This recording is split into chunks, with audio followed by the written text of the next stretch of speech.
Hello everyone, welcome to my channel. हम daily current affair का quick revision करते हैं। तो स्टार्ट करते हैं 6 अगस्त का करंट अफेयर। पहला क्वेश्चन है, 4 अगस्त 2022 को किस विभाग ने नशे से आज़ादी राष्ट्रीय युवा और विद्यार्थी संवाद कार्यक्रम का आयोजन किया है? तो सामाजिक न्याय और अधिकारिता विभाग ने 15 अगस्त 2020 में एक अभियान चलाया था, नशा मुक्त भारत अभियान, और ये 272 जिलों में चला था। और 15 अगस्त 2022 में इसके 2 साल पूरे हो रहे हैं। तो इसके लिए इस विभाग ने एक संगोष्ठी का आयोजन किया है और इसको नाम दिया है नशे से आज़ादी राष्ट्रीय युवा और विद्यार्थी संवाद कार्यक्रम। और इसका उद्देश्य है जो भी युवा नशे से संलिप्त हैं उन्हें सामुदायिक कार्यक्रम में जोड़ना ताकि वो नशे की ओर ना बढ़ें। इससे संबंधित कुछ और फैक्ट जान लेते हैं, जैसे कि तंबाकू निषेध दिवस मनाया जाता है 31 मई को।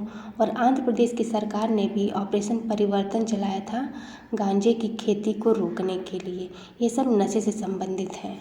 नेक्स्ट है, 4 अगस्त 2022 को डीआरडीओ ने laser guided anti tank guided missile का परीक्षण किस युद्धक टैंक से किया है?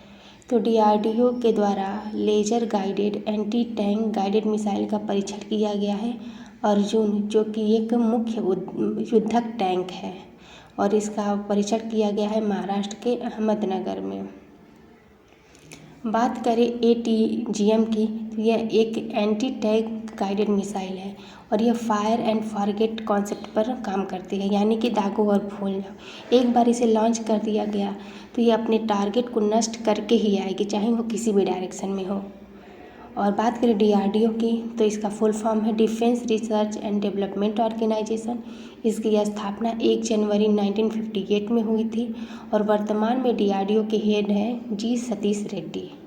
नेक्स्ट है, 5 अगस्त 2022 को आरबीआई की मौद्रिक नीति समिति ने रेपो रेट कितनी निर्धारित की है? तो पहले हम जान लेते हैं कि मौद्रिक नीति समिति है क्या और ये काम क्या करती है।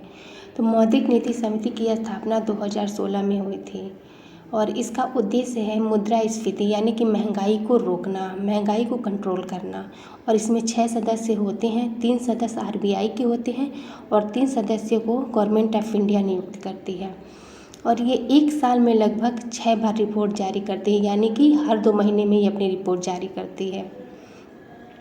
और जो मौद्रिक नीति समिति है यही रेपो रेट हो गया, रिवर्स रेपो रेट हो गया, बैंक रेट, CRR, SLR, इन सबको निर्धारित करती है ताकि मार्केट में जो भी मनी का फ्लो है वो किस तरीके से काम करेगा।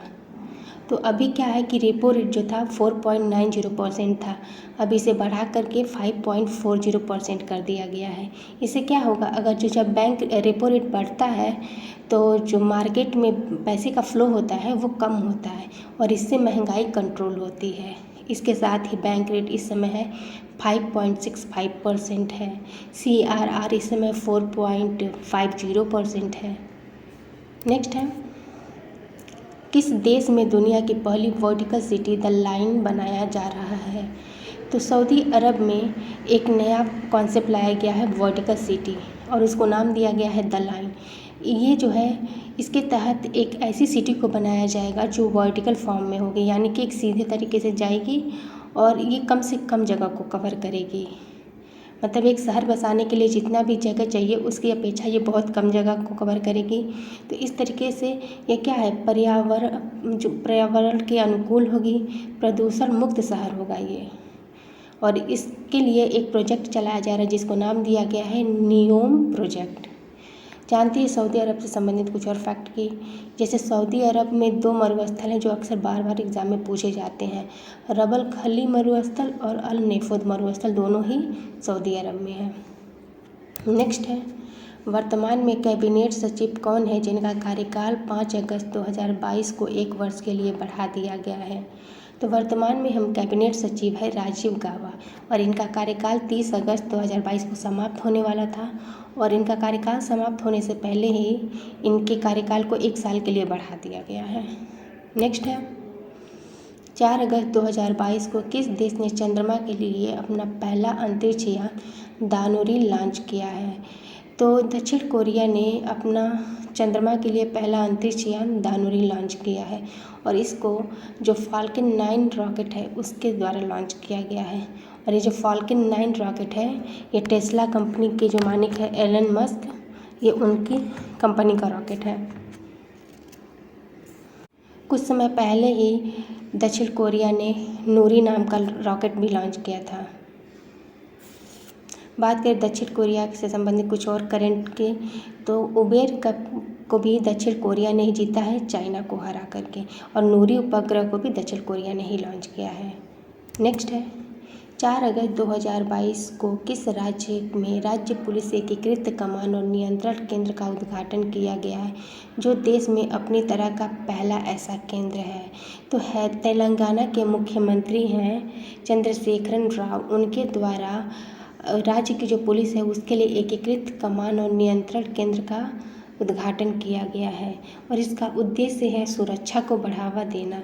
यानी कि जो राज्य की पुलिस है वो इतनी एक्टिव रहे कि अगर जो कहीं पे भी कोई भी दुर्घटना होती है, कोई भी ऐसा आपदा आता है, तो उसको बहुत तेज़ी से नियंत्रित कर सके, और ये भारत में अपनी तरह का एक पहला प्रोजेक्ट हो गया।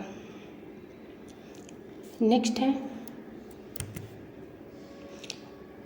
किस लिए राज्य में स्थित ओंकारेश्वर बांध पर दुनिया का सबसे बड़ा फ्लोटिंग सोलर पावर प्लांट बन रहा है?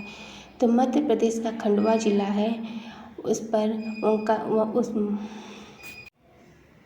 ओंकारेश्वर बांध पर दुनिया का सबसे बड़ा फ्लोटिंग सोलर पावर प्लांट बनाया जा रहा है, और ये अभी बना नहीं है, अभी बनेगा। और ये जो है 100 किलोमीटर क्षेत्रफल होगा इसका, और लगभग इसकी क्षमता होगी 600 मेगावाट। नेक्स्ट है अगस्त 2022 में कौन विश्व अंडर-20 एथलेटिक्स चैंपियनशिप में 2 मेडल जीतने वाले पहले भारतीय बन गई हैं? तो रूपल चौधरी जो है उत्तर प्रदेश मेरठ की है, वो विश्व अंडर-20 एथलेटिक्स चैंपियनशिप में 2 मेडल जीतने वाली पहली भारतीय बन गई। और ये न्यूज़ इसलिए इम्पॉर्टेंट है क्योंकि नीरज चोपड़ा ने सन 2016 में इसमें पहला गोल्ड मेडल जीता था, और नीरज चोपड़ा इस समय न्यूज़ में भी बहुत जाते हैं क्योंकि उन्होंने बहुत ढेर सारे रिकॉर्ड बनाए हैं रिसेंटली। और पहली महिला हिमा दास ने विश्व अंडर-20 एथलेटिक्स चैंपियनशिप में गोल्ड मेडल जीता था, इसलिए ये इम्पॉर्टेंट है। नेक्स्ट 29 अक्टूबर को यूएनएससी काउंटर टेररिज्म कमेटी की विशेष बैठक की मेजबानी कौन करेगा? तो यूनाइटेड नेशन सिक्योरिटी काउंसिल का जो काउंटर टेररिज्म कमेटी है, इसकी जो विशेष बैठक 29 अक्टूबर को होगी, उसकी मेजबानी भारत करेगा। आज के लिए इतना ही। अगर जो लगे आपको कि ये वीडियो आपके लिए हेल्पफुल है, तो आप वीडियो को लाइक करें और चैनल को सब्सक्राइब करें। Thank you.